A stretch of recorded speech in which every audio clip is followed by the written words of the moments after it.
Franklin County Commissioners meeting, Wednesday, August 16th, 2017.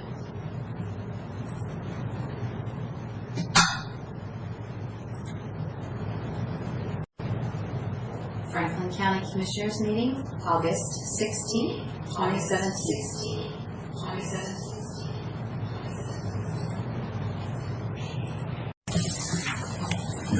Okay. Good morning. We are here for a regular Wednesday, August 16th board meeting. We have a full commissioner board this morning. Keith, our administrator, Karen, our clerk, and if everybody would join me with the Pledge of Allegiance, please. I pledge allegiance to the flag of the United States of America and to the republic for which it stands, one nation under God, indivisible, with liberty and justice for all. Thank you. Our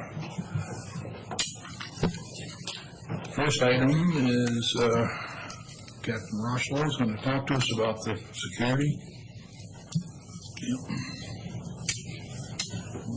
Get up to that.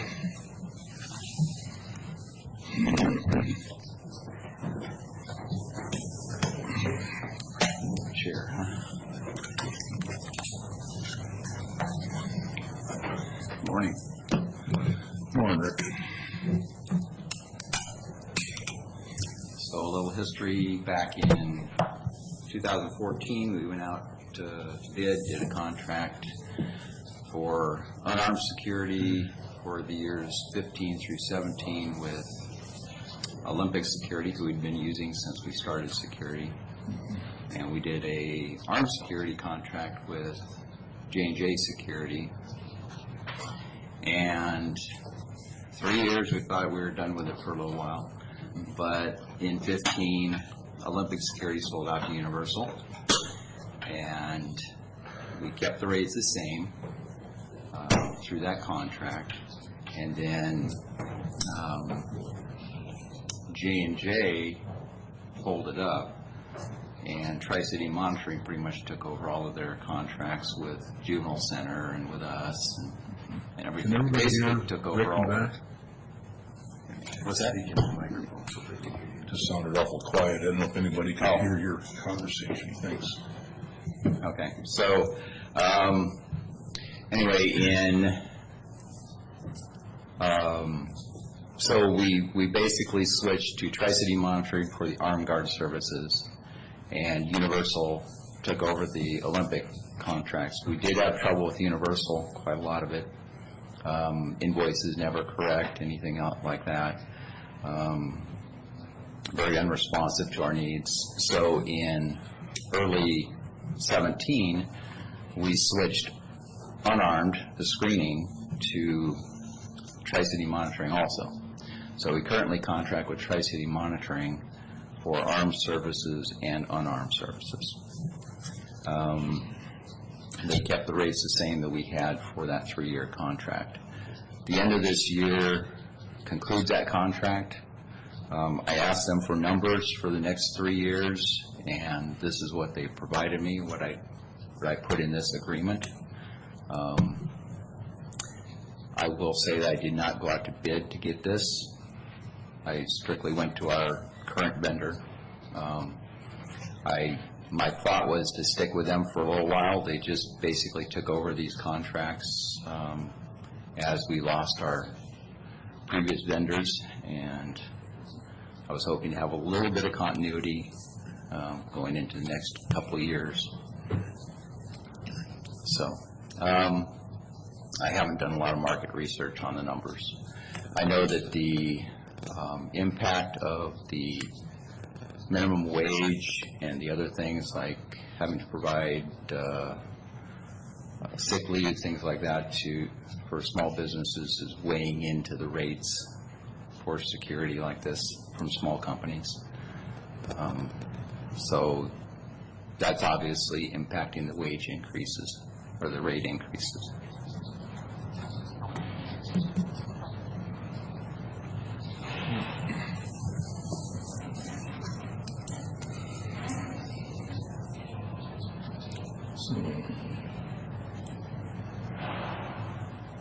this will be a 3-year contract also? It will be. We always have the 90-day out. If for some reason we decide to test the market and go a different direction, we can end the contract with a 90-day notice, which is what we did with Universal.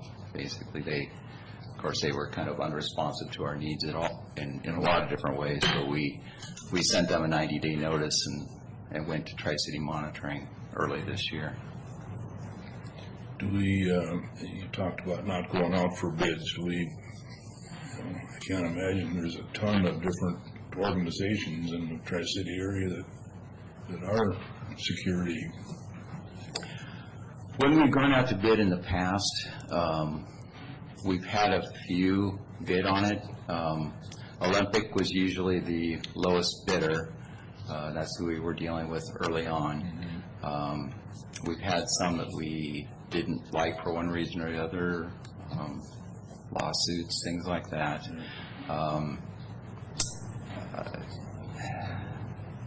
And some of the companies, well, like Olympic, and another one that used to bid on us all the time is Guardsmark. And that company, like Olympic, got bought out by Universal, which is now merged with Allied. So some of the competition has gone away. I don't know what other companies are out there. There's Phoenix over in Yakima that bid on us at one point, but they weren't competitive with Olympic. One of the things I like about Tri-City Monitoring, though, is that they are local out of Kennewick, and they have been very responsive to our needs. Olympic was good. I mean, they were over on the west side, but they were very good. I had the cell phone number of the owner, and if I needed something, I called. But larger companies like Universal haven't had any luck with it. I do like the smaller companies.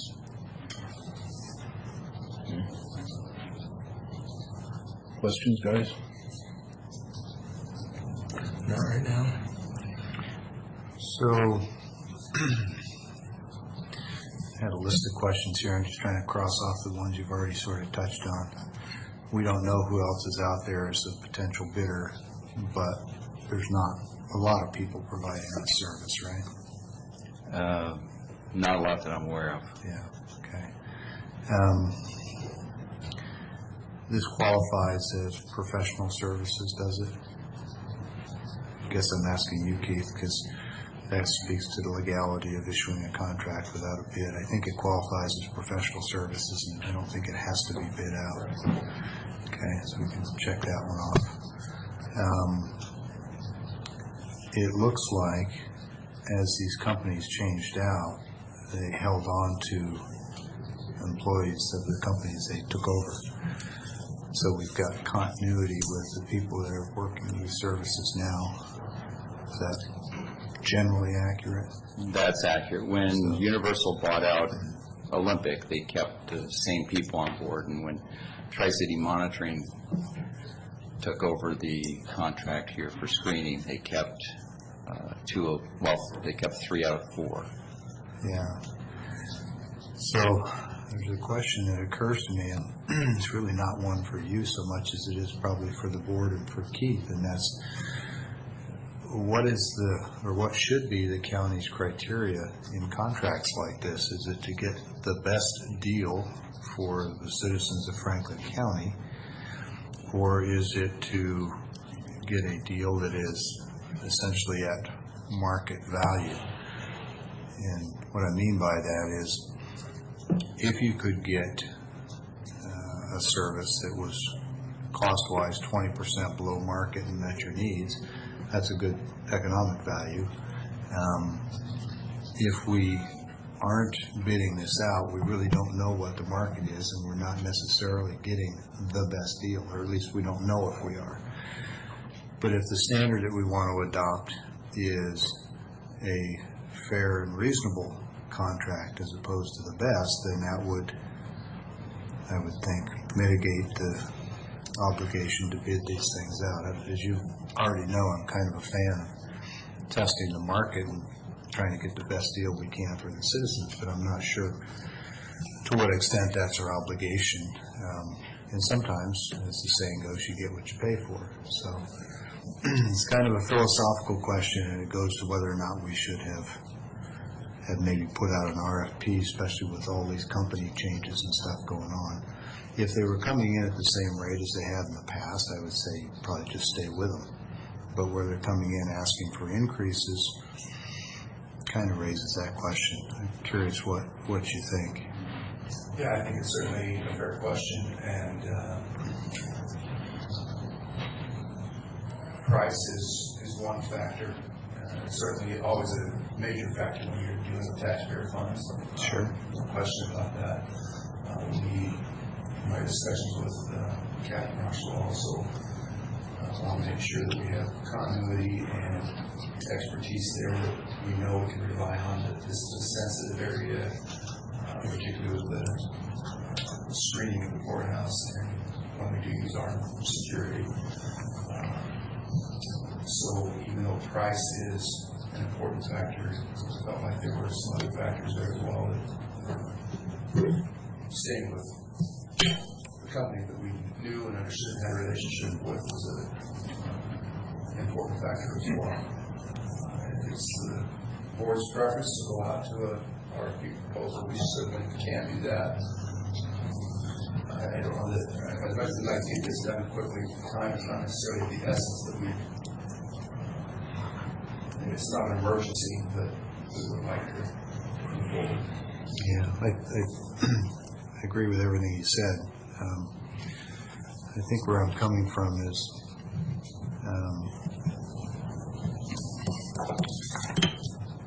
what is the extent of our obligation to do our homework and seek the best deal. And you're right, it's not always just about cost. There's good, fast, cheap pick too, as Commissioner Cook and I were talking about a different subject earlier. This rate increase has taken us from $17.50 currently to, make sure I'm pulling the right numbers here, $23.50 was the armed rate, was it? Current one, yes. And then, so we'll be going from $23.50 to $29.63 over the course of 3 years, right? For the 2020 year, yes. That's about a 25% increase over 3 years. Yes. That is a blended rate of all the different positions or levels within their organization, supervisors versus non-supervisory personnel. Sometimes when you get a bid, you might get that broken out into an hourly rate per job class. Yeah, and I do understand that. I'm not looking at the amount per hour, I'm looking at the rate of increase. 25% over 36 months is, it might be that we've been getting a great deal by all these changes and using those changes as polite leverage to keep the rate artificially low, which is kind of what I expected to hear this morning. I don't know. Rick, do you think that's what's happened? Well, when I came to work here in 2008, we were paying 25 something an hour for the armed guard. And this last 3 years, it was $23.50. So We back talked in- them down. I'm sorry, but back in '08, that 25 an hour, was that kind of market rate at the time, or was that just I have no what we idea where they agreed to came pay? up with it. Yeah. That was the rate when I came here. I mean, if that were a reliable benchmark based on bidding out a contract, that would be a very valuable data point, but it might have just been that the commissioners that were here were feeling generous too, so. So then, You know what I'm saying? Yeah, It's hard to use it as a benchmark if you don't know how you got to it. Okay. so I know that Juvenile Center is contracting with the same Tri-City Monitoring currently, and their armed security is $28.31 an hour. That's the current Currently. rate, okay. And on the screening services, we've been at $17.50, and what does that go to under this? I don't recall. Does it go to $23.50? In 2020, it'll be $21.90. $21.90. So that's Okay, you're looking at for, The unarmed is the bulk of our use. The armed security basically is only here when I'm on vacation or out of town, that kind of thing. I use them to fill in for me being out of here. but that's also a 25+% increase over 36 months. Okay. And Keith, what is the total annual dollar amount on this contract? Because I don't want to get caught up looking at hourly numbers if the total contract is not that big a hit to the budget. Do you know about what that is? 2018, the differences. Should be in the fiscal impact. Yeah, it should be. It's 6180 in 18, 3200 in 19, an additional almost 15,000 in 2020. correct.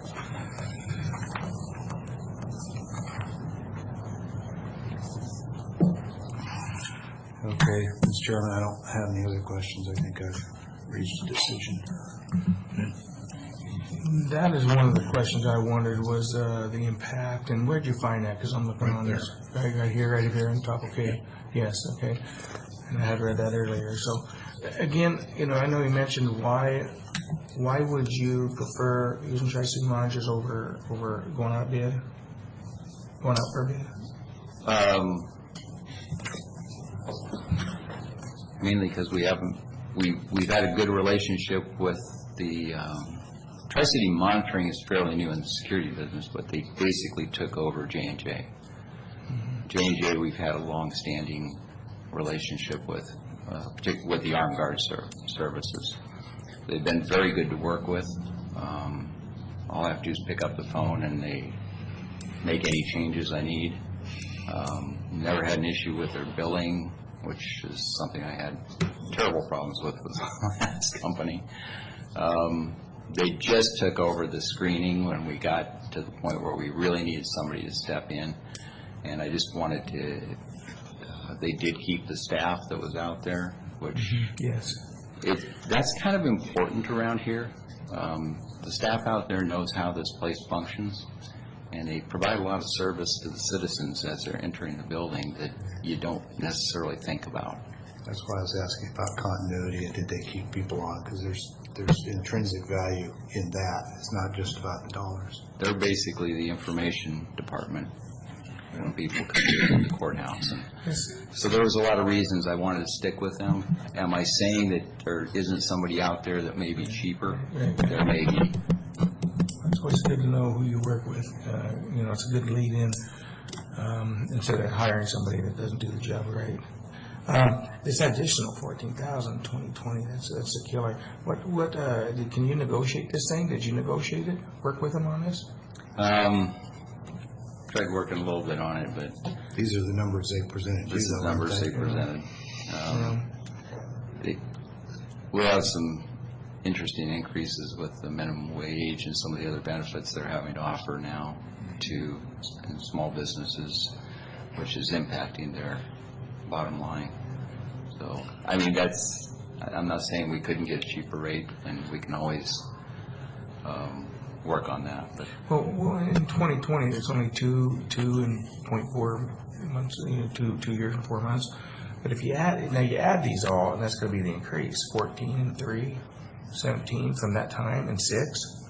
That's 26,000 to our budget in just 2 years. It's quite a number. Certainly. 9 and 14 is 25 plus the $24,500. What's the total value on the contract, Keith? That's kind of where I was going earlier. About 110,000, I think. Right now. It's around about 25,000. right now, it's like about, what was that? 102, 90, 95. 95? 2017's budget is 95, almost 96,000.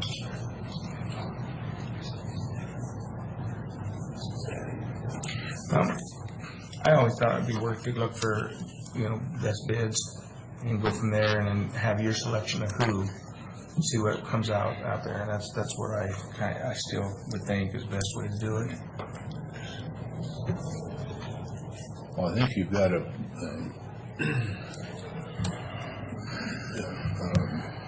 security handled at this point. I think we'd go ahead and fill out the contract. Like you say, you got a 90-day out, and maybe first part of 18 get out and put out an RFP and see what's out there.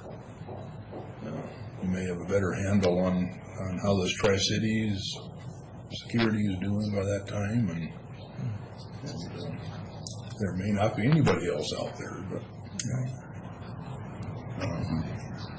it's quite a plus. The fact you say that just like the Department of Retirement's percentages are going up and the minimum wages and everything else, but I don't know where 25% is coming from. Yeah, the last year's pretty. The other 2 years were, Understandable. Understandable. Right. The third year kind of concerned me a little bit. Yeah. I'm not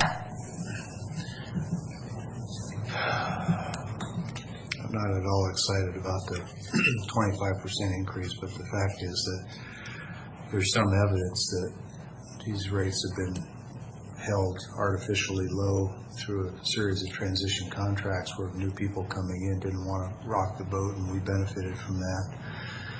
But I'd still want to know what the market is, and I was thinking something along the lines of what Commissioner Cook just said, a slightly different version, which is I could support the contract, but before we get to that third-year increase, in fact, sometime in 18, I'd appreciate seeing a market survey, not a request for proposals, not a bidding out, but similar to what Carly does when she's comparing us to other counties and what they're paying. Just go out and do some research and see what kind of value we're getting compared to other counties in the state. And if it looks like, we're not getting an acceptable deal, then we've got until that third year to look at redoing this process. My guess is you're going to discover two things. There's not many people out there doing this.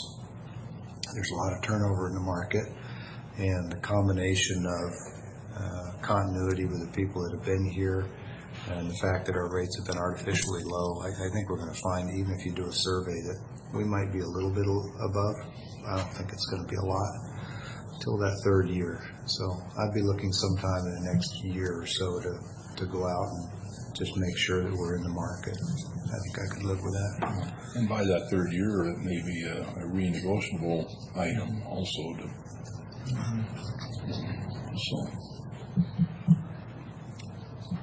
Okay, I would entertain a motion if there's nothing else.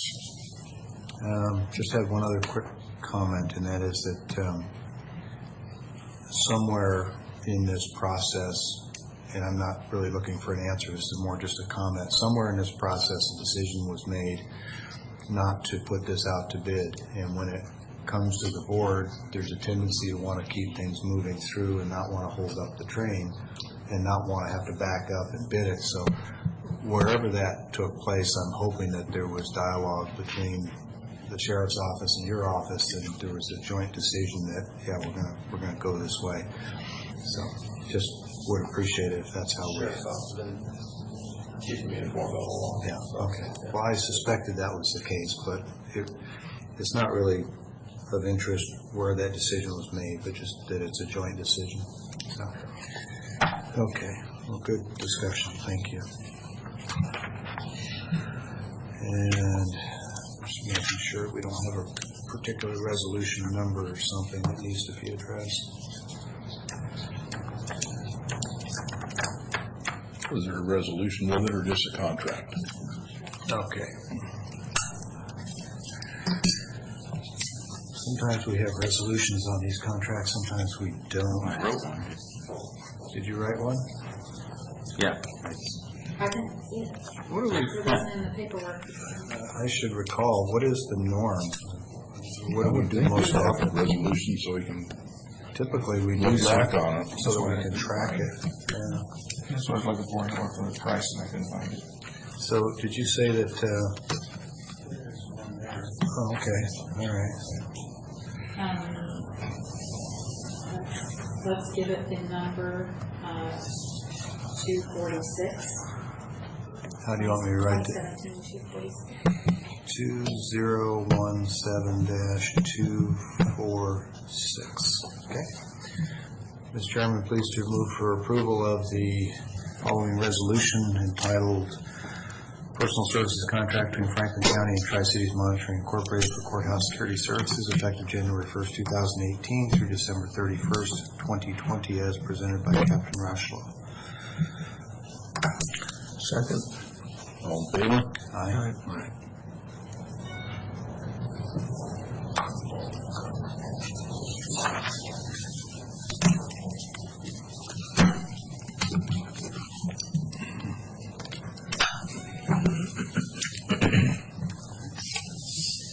Gentlemen? Thank you. Thanks, Rick.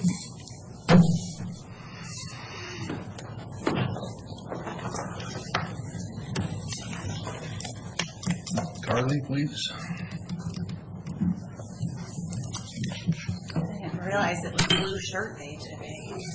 You didn't get the memo? I did not. A lot of those memos don't make it any further. Brad didn't sign the back pages. Pardon? Brad didn't sign the back pages. That's a good one. I didn't sign the contract pages, I just realized.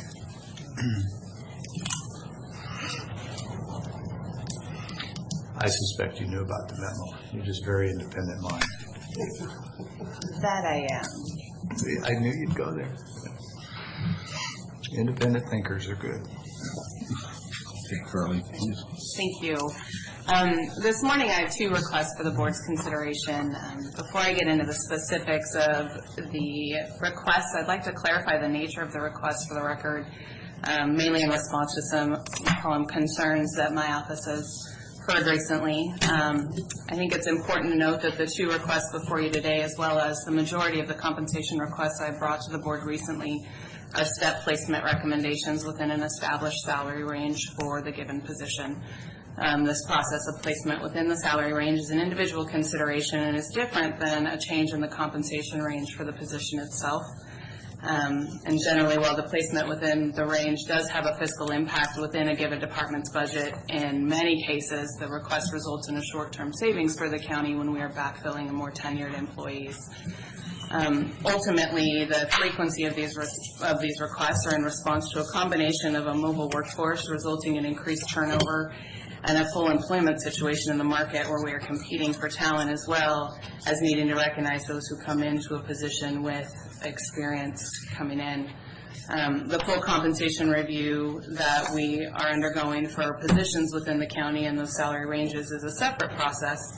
And even if today our position compensation ranges match the market exactly, I suspect I would still be bringing you requests for advanced step placement due to competition for talent in a fully employed market. We're at full employment, which is a great thing, but it makes competition for talent, very difficult when we're looking to fill positions and people are leaving other jobs to come fill those positions. So that's why I think you're seeing more of these requests from me on behalf of the different elected officials and department heads. I think that was very concise, spot on. Did you write that and read it, or is that just off the top of your head? It's been in my head for the last few days, but I did write some notes down. Well, I had like 4 questions going in, and I thought, okay, let's just see if she answers them. And you ticked them all, so good.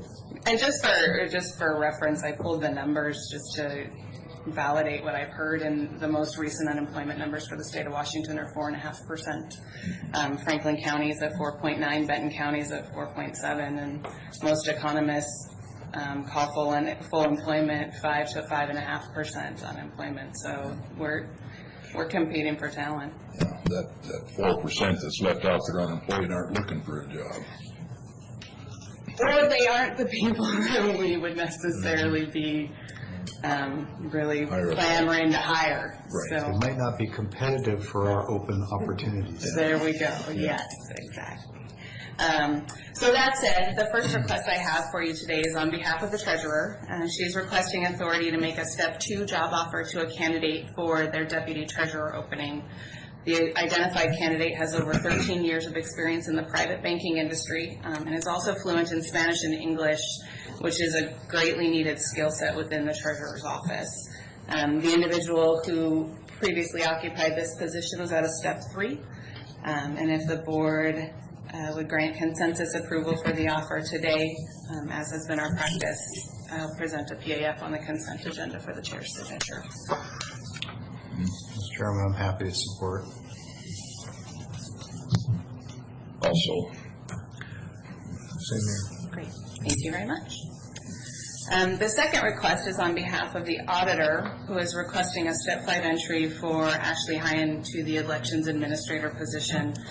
Ashley has been in an interim appointment to the elections administrator position since Diana Killian left in mid-June. During that time, she's demonstrated a great determination and positive approach to challenges. She came into the position in the middle of a tabulation system installation right before a primary held with a new district-only election process. During this time, the elections department also had one other vacant position. They were understaffed, and her leadership through this process has far exceeded expectations. Under the salary administration policy for this promotion, Ashley would automatically be placed into step 2 of the salary matrix. The auditor is requesting a step 5. I'll note the individual who previously occupied the position was at a step 7.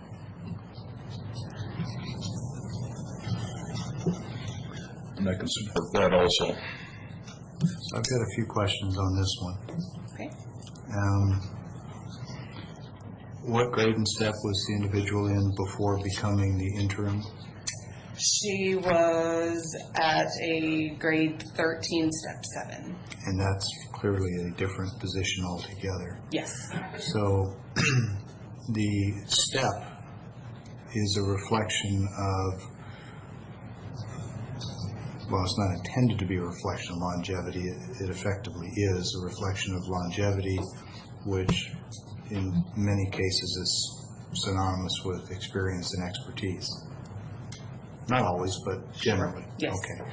So if she came in as a step 2, why is a step 5 appropriate now? A step 5 would have been appropriate at the start, or a step 2 would be appropriate now. What has changed that warrants a 3-grade or a 3-step change? Did we bring her in at the wrong step? We brought her in at the step that the salary administration policy allows us to bring her in for that appointment. Excuse me, are interim appointments regulated to come in as a step 2? Is that how that works? It's regulated to come in at the step at which affords the individual an increase. And that's an increase to the annual salary. Has to be an increase, but doesn't say how much.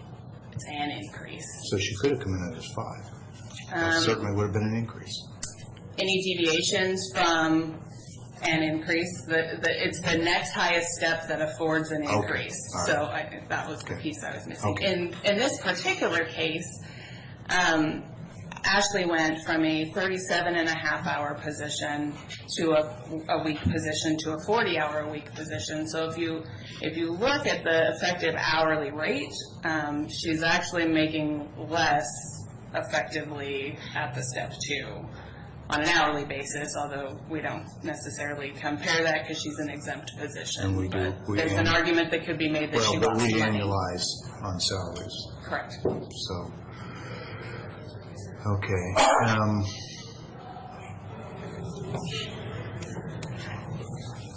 And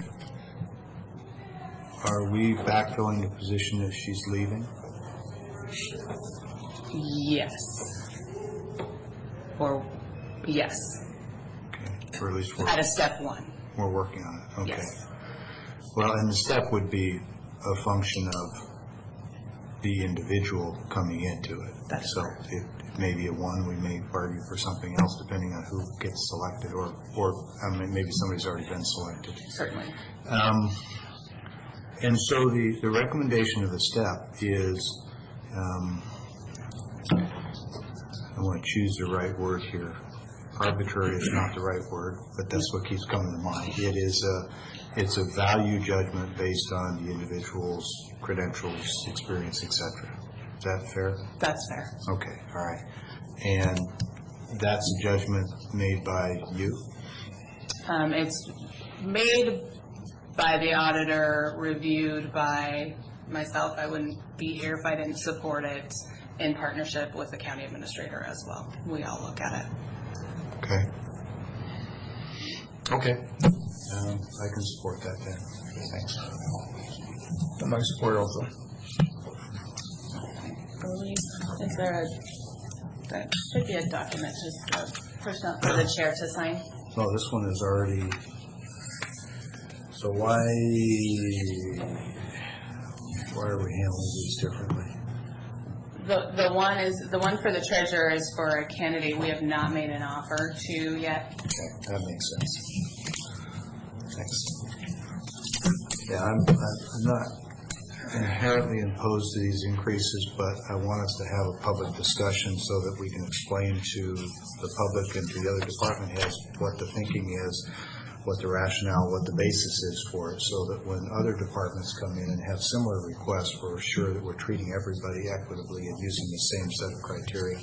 And so it's important to me to hear that Keith is involved, you're involved, the department head's involved, and it's a collaboration and agreement of what is reasonable in the marketplace stepwise for this individual. So.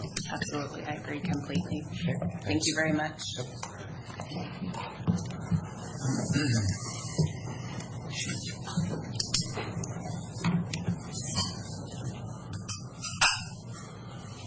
Brings us down to public comment. Anybody today would like to speak to us? And speaking awful quiet this morning out there. We'll move on to office business, payroll, and warrants. Okay. Mr. Chairman, I only see two documents this morning. One is fund expenditures, the other is salary clearing payroll. Let's start with the fund expenditures. Move for approval of fund expenditures as presented in a total amount of $594,594.82. And note for the record, this has been reviewed and signed off by two representatives from the auditor's office as well as by Mr. Johnson, the county administrator. Second. All in favor? Aye. Aye.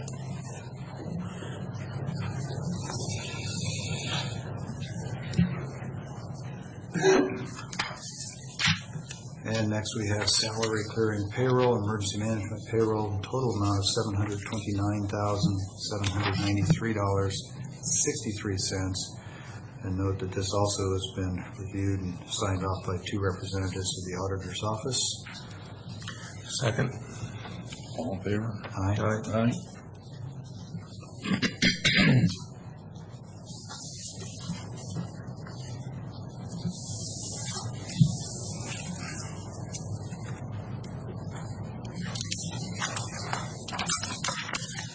With that, it brings us on to consent agenda. We have seven items this morning. Mr. Chairman, I just asked for a minute to do a final review. I know all three of us have looked at these multiple times already, but I always like to look and refresh to see if there's any other last minute questions.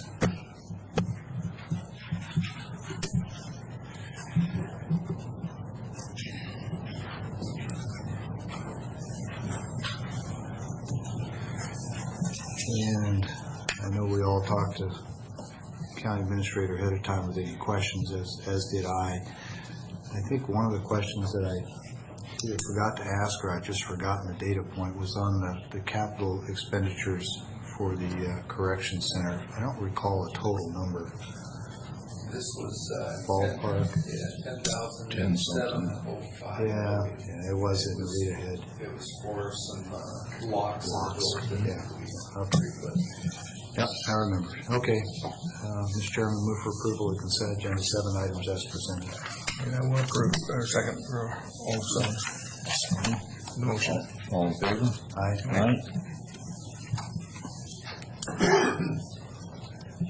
Keith, would you like to Carry on, will we sign these, please? Thank you. Had some discussions individually with each of the commissioners in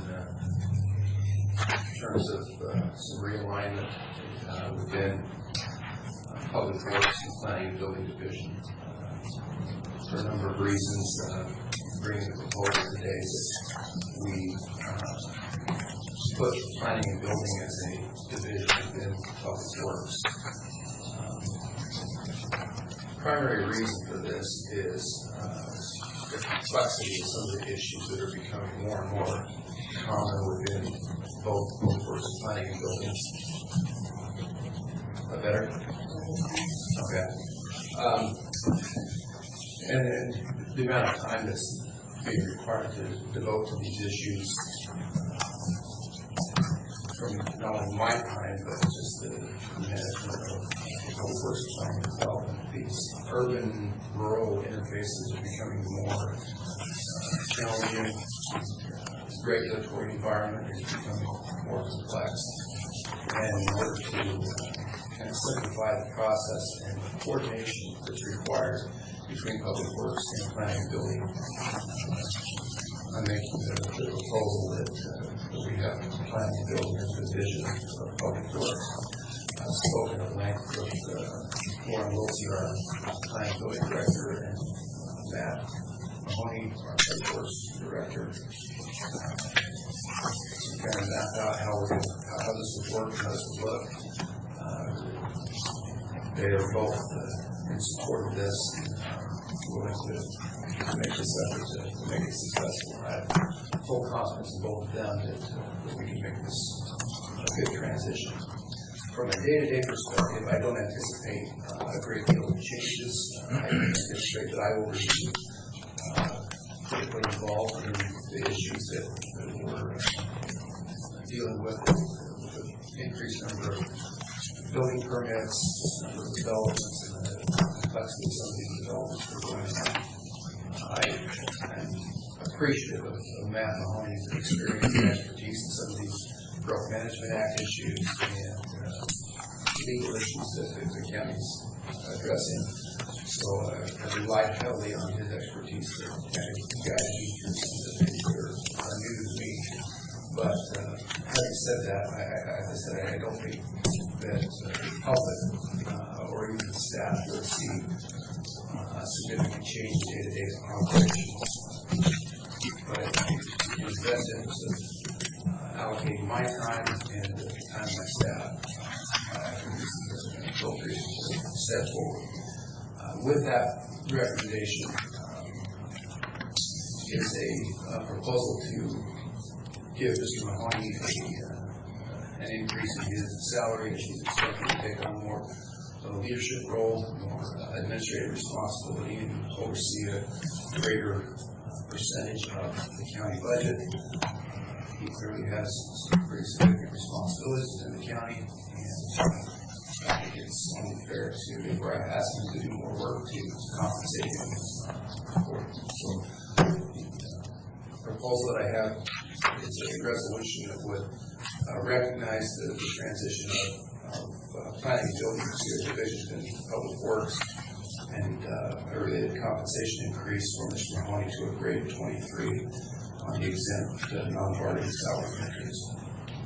Glad to answer any questions you have regarding that.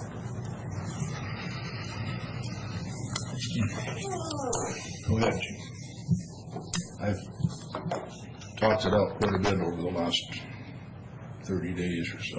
Yeah.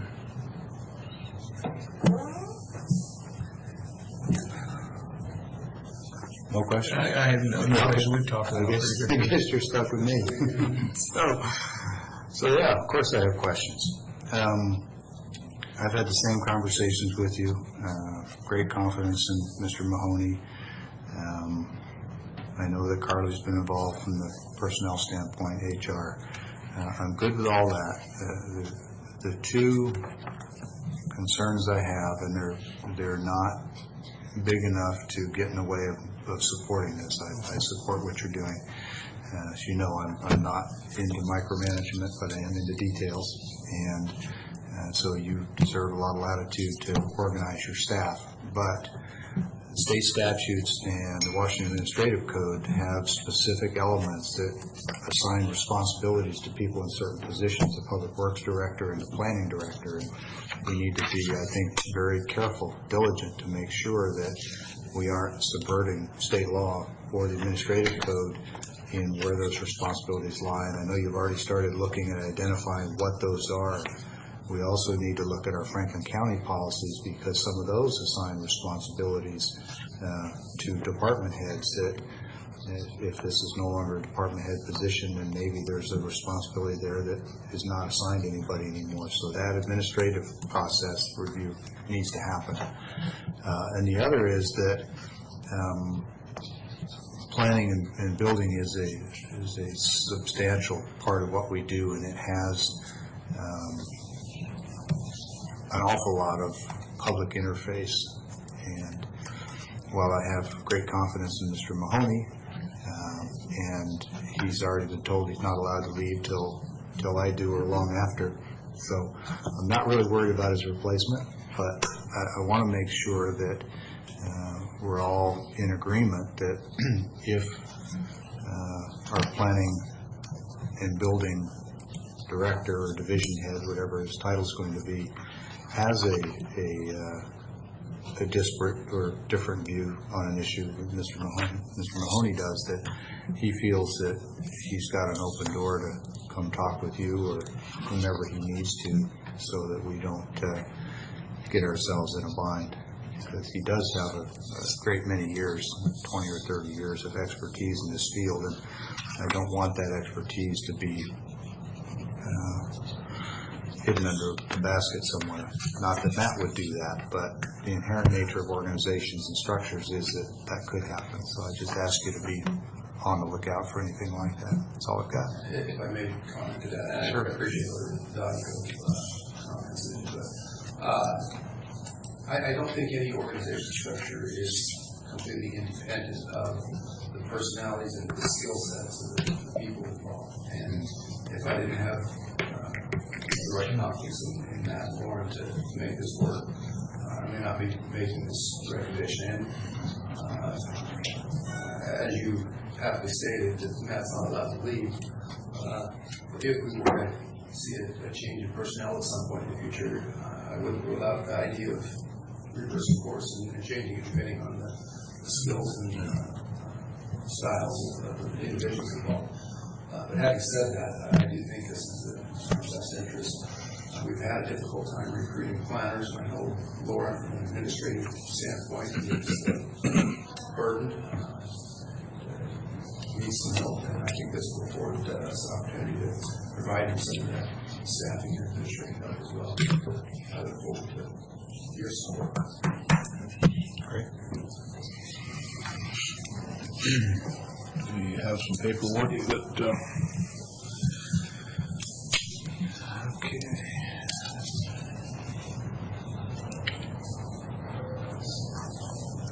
Do you want a number on this one? It should be 245, that's not stamped. No.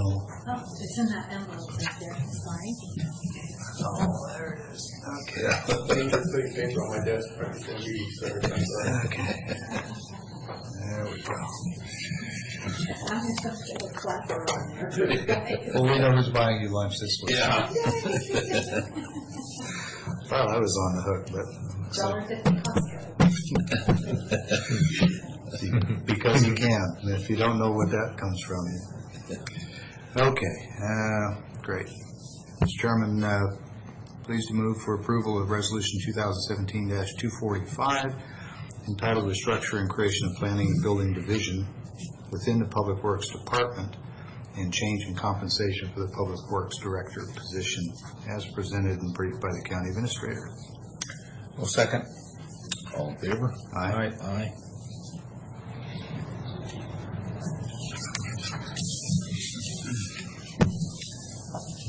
Another item that's not spelled out on the agenda, but I just wanted to brief the board that I have received from the county engineer and the public works director a recommendation regarding some of the traffic problems that we had on Road.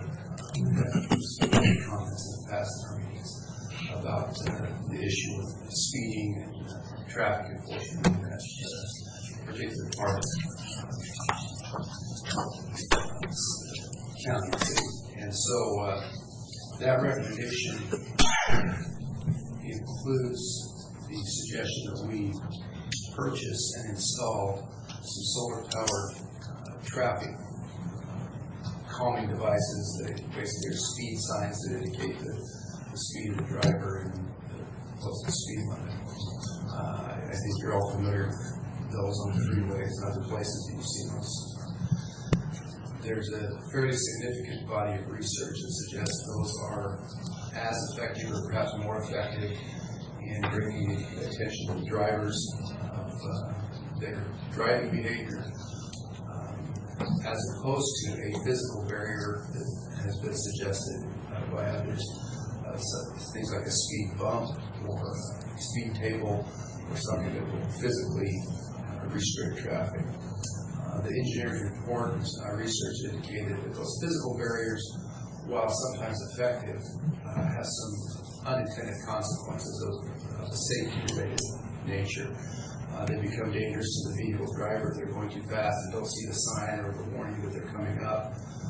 They're very difficult for our snow removal crews to properly blade the roads when there's snow on them.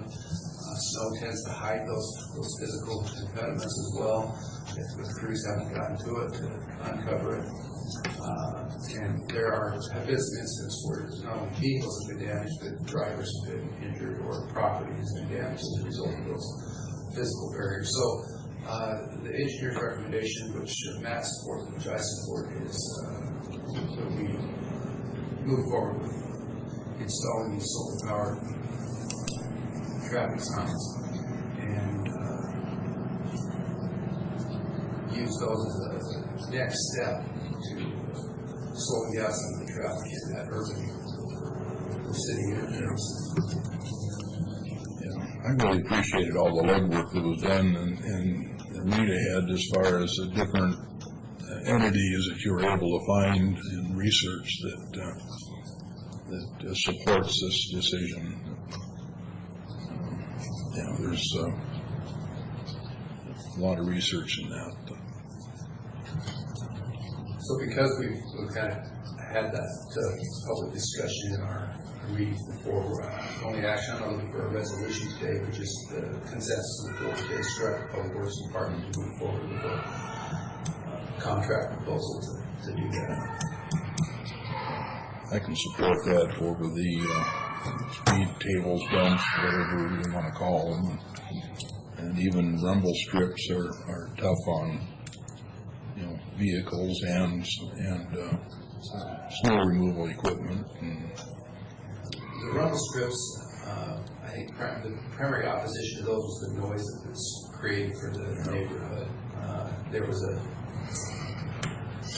situation, I don't want to say in Klickitat County? Kittitas County, yeah, where there was an organized opposition to the speed bumps.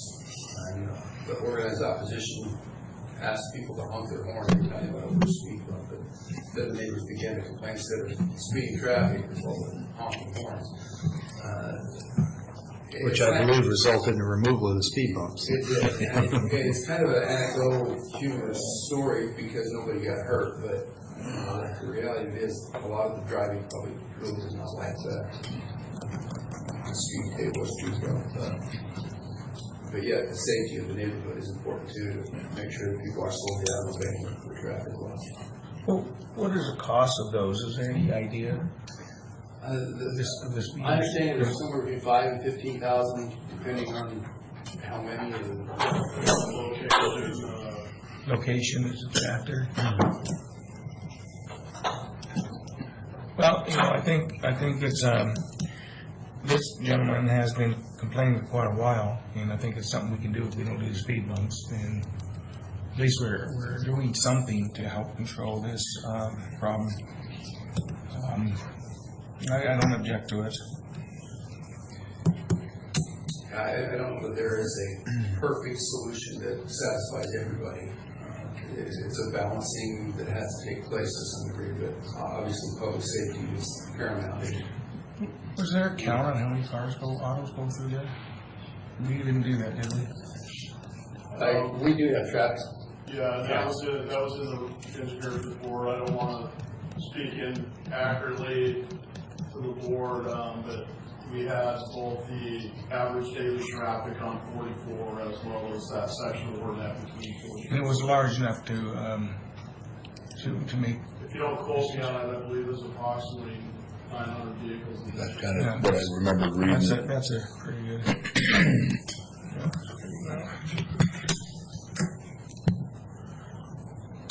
Anything else? Not for me. So, Keith, Matt, anybody who wants to answer them? These are solar powered, right? Okay. Obviously, that's going to reduce the installation cost. Are they intended to be portable? Yes, in this case, they can be portable. It's just a matter of how you do the installation. Installation, removal, and moving them to other locations is. So you put in some sort of a system to attach it to that you can lock them up, and if you want to move them, you just have to put in a base somewhere else. Absolutely. Okay, all right. We're talking about two of them or one? We would look at putting two of them in on that block, so. Okay. Each Northeast side of the street. Okay. Sheriff been involved? Any concerns, Sheriff Raymond? Okay. The cost you said was 10 to 15. Was that each? No, that would be, it depends on the type of system. When we're looking towards putting in two of them, we're going to be probably right in the middle of that. For total for both? For total for both. So, With installation. so You're going to put them in block, is that what you're doing? Yeah, we can work with you on the spot. The main thing is with putting signs in the block is ensuring most people, when they step out their door or sitting on their front porch, don't like to see signs, so we try to be very, in this case, because it's not a stop sign regulatory, that type of sign where it has to be at a specific location, we have some discretion. You're going to try and make them as innocuous as It is a possible. regulatory sign, I should have said that, but we do have some discretion on the location of these within that block. All right, so since you brought it up, let me follow up on that. It's, when you say it's regulatory, you mean that if it's registering speeds that are in excess of the speed limit, law enforcement could write a ticket based on that? I'm not saying that. What it is it's a regulatory sign, which is black on white, that is the posted speed in accordance with our speed ordinance. And then the digital readout underneath. So this is the speed limit, this is your speed. The reason I ask is because then it gets into questions of calibration and cost and sophistication of the system. So it is a public information tool, and technically it's really nothing more than that. Correct. It still has to be used. All right, I got a long list of questions, so let's just run through these. Should I come up there? No. So we've already addressed what regulatory means.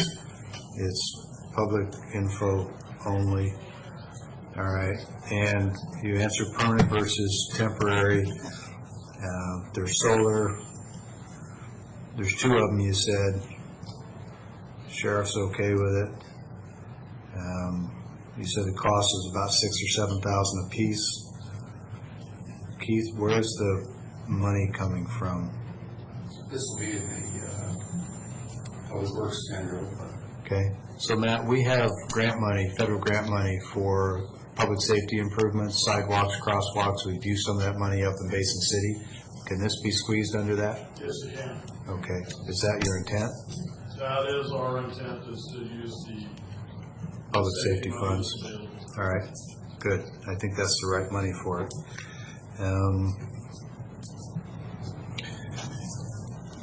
With respect to location, what I think I heard you say, I just need you to confirm that you're going to put them where you believe they'll have the greatest safety benefit to the driving population, but at the same time, try to mitigate the appearance from people's front porches. Correct. So if there's a big tree, for example, that wouldn't interfere with the driver's view, but might shield it from houses, you'd do that. Okay. And then I think the last area that I want to ask about was, surely this is not the only place in the community where we have these kinds of challenges. If we should get additional requests for these, let's say it turns out that they work well, though that federal grant that I referred to is a pretty substantial grant, I would envision that we could do a lot of these with that federal grant money. Yes? The federal grant money we get is specifically for federally classified roads. Ronet, in this case, is considered an urban minor collector, so you just have to keep it, federal dollars are typically for that. But this is certainly a good application, a good test. I'm surprised the federal dollars will apply for an urban minor collector. Yeah. They do? Yes, they do. Okay. Could you give me an example of a street in Franklin County or in Pasco that wouldn't be eligible for those federal dollars? Yeah. Pearl, Richardson, those are considered to be local access roads. Okay. So, Which is one step below an urban minor? correct. Okay. Because I don't really see any difference between the two, but I agree. it's a designation. And who does that designation? Ultimately, that's up to FHWA, Federal Highways Administration, through WSDOT, but we certainly, it's really based on traffic flow and getting traffic to the principal arterials and the state highways and how the routes all work. So if we had a road where we wanted to put these on there, we could, as a board in the county, probably persuade the state to do that classification for us? Certainly. Okay, all right. And then, because I'm anticipating if this works that we're going to get a lot of these requests. And you're aware of that and you're okay with that? Yeah. Okay. All right, that's it. Thanks. Sounds good to me. Appreciate the education. Thank you. Last item I have today is a request for an executive session under RCW 42.30.110, paragraph 1, subparagraph I, to discuss legal counsel potential litigation. Ask that Sean Sanders Chen be allowed to participate and Matt Mahoney. Morning, Rocky. And I request up to 20 minutes. Possibility to be done earlier than that. And I do not anticipate action after that.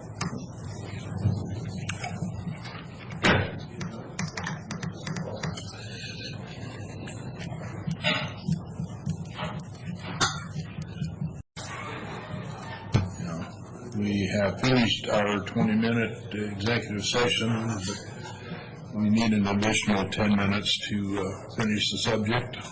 So we'll go back into executive session with the same RCW. Go back in. Yeah. Took the deputies with when you went out last time. Yeah. We would have come out of executive session. That's great. Okay, we are out of our additional executive session. No decisions made, and we're back into open board. Any further directions? Well, Mr. Chairman, we've had a discussion in executive session under the statutes regarding litigation or potential for litigation. And if the board feels that there's been enough discussion with staff, then I think it's always good practice for us to make decisions and give guidance to staff as early as possible and not delay processes. So I would ask the board if we're at a point where we want to make a decision on the discussion we just had and take public action. And if so, I suggest that the chair would be an appropriate person to make that recommendation. Yeah, I would, if it's a consensus, I would ask the prosecuting attorney's office to issue a letter with the board's full cooperation, consideration of their instructions, maybe not so much instructions, but recommendation of these claims.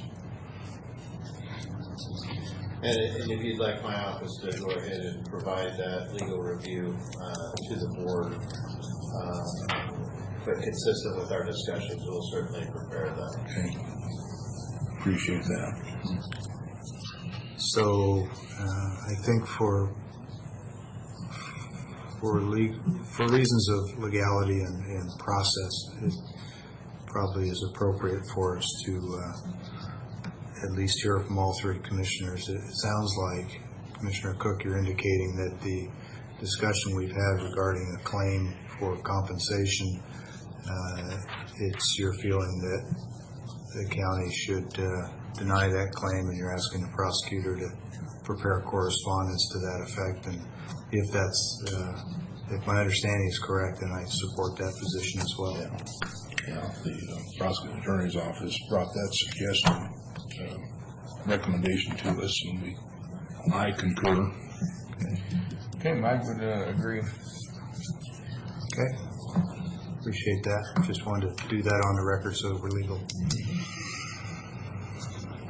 Okay. Thank you. Thanks for your time. Anything else? No, Mr. Chairman, I've got a MRSC conference call webinar at 11, so I'm ready to wrap up. I don't have any other business for today. I don't have any. I do have one from the risk pool. In the past, we've had a 25K deductible. Is there any reason to change that, for one? Second is also for last, and I can't even quote history, but we have bought the additional 5 million, addition of 20 million carrier, like I say, an additional 5 million. This year it has gone up. Last year we paid right at $2,000. This year it'll be about $3,700 if all 16 counties buy that 5 million. But we need to send this information to the risk pool so they can start finishing up these numbers. Well, I realize this is an annual question that comes up. It's the first I've heard of it this year, and I'm sure you just heard of it too. Right. I would want Mr. Sant and the prosecutor's office to weigh in with their recommendation as well, since they are our risk management team together with the board. That's a 2,000 to 3,700 obviously is a massive increase. 90%. They raised that extra 5 mil, but Right. it's still pretty cheap for 5 million. But yeah, you know, but I would want to have their input. They like I say, they're the risk managers for us, and I think they have an important voice with respect to assessing what our level of risk is, which to me translates to how much coverage you need. So I'd want to hear from them before I made a decision. we can do that. And that would not just be on the 5 million, that would be on The whole thing? on the $25,000 deductible, whether they think that's the right number, and not advocating a decision. We'll still make the decision, but I think we should have their input. Okay. If there's nothing else, we'll go to the board. Public comment period. We are adjourned.